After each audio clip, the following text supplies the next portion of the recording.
काय भात शेतीनं नुकसान झालंय नुसतं टीव्हीवर सर्व बातम्या वगैरे दाखवत आहेत। आज हे प्रत्यक्ष लोकांच्या निदर्शनास येण्याकरता मला हे दाखवावं लागले। तर माझ्या मित्रांसोबत हे येऊन मला दाखवावं लागले। त्या बिचारे आले आमच्या शेतकऱ्यांची आश्रम दुसायला, पण कुठला शासकीय अधिकारी अजून बांधावर आलेला नाही आहे। काय करायचं आम्ही ह्याचं सांगा मला। हे भात कापायची कशी आणि काय करायचं वर्षभराचं हे भाताचा पिकाचा पीक विमा करता सर्वसामान्य शेतकऱ्याला पीक विम्याचं काय कळतंय का? ह्या लोकांची जय नाही का शेतावर येऊन दाखवणं। आता हे पाण्यातनं वर्षभराचं हे गेलेलं आहे। तिकडे वरती घाटावर द्राक्ष बागा गेल्या, ह्या गेल्या त्या गेल्या, ऊस गेला, ज्वारी गेली, बाजरी गेली, हे तुम्ही कायम सगळीकडे दाखवताय। मग हे कोकणातल्या शेतकऱ्याचं नुकसान यांना शासनाला कधी कळणार?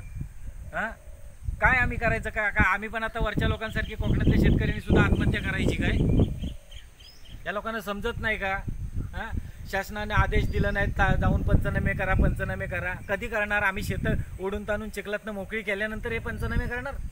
ह्या बघा, ह्या लोंब्या, ह्या भाताच्या ह्या रुजल्या शेतावर, हे पाणी बघा कसं कापायचं आम्ही भात। शासनाला महसूल भरा, हे करा, दस्त भरा, हे खतं आणा त्यांच्याकडची, त्यांना कळवा त्यांच्याकडची सरकारी बियाणं घ्या। हा पैसा या ना त्या मार्गाने आपण कुठेतरी शासनाला मदतच करतोय ना, रिफंड देऊन। मग शासनाची जबाबदारी नाही आहे का? प्रत्येकाने येऊ नाही तर बघायचं हेच आणि जायचं, यांचं एवढं शेती आहे तसं। आपण आज शेतीचं नुकसान झालं हे बघायला कोण आहे का इथे?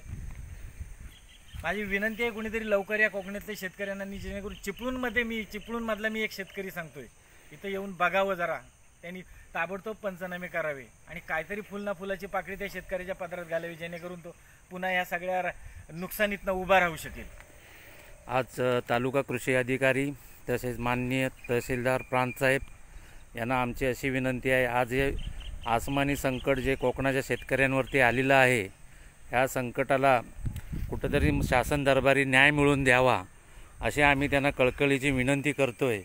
आणि हे हाताबोटाशी आलेलं पीक शेतकऱ्याचं जे पाण्यात गेलं आहे वाहून, त्या शेतकऱ्याला कुठंतरी मदतीचा हात द्यावा एवढीच आमची विनंती।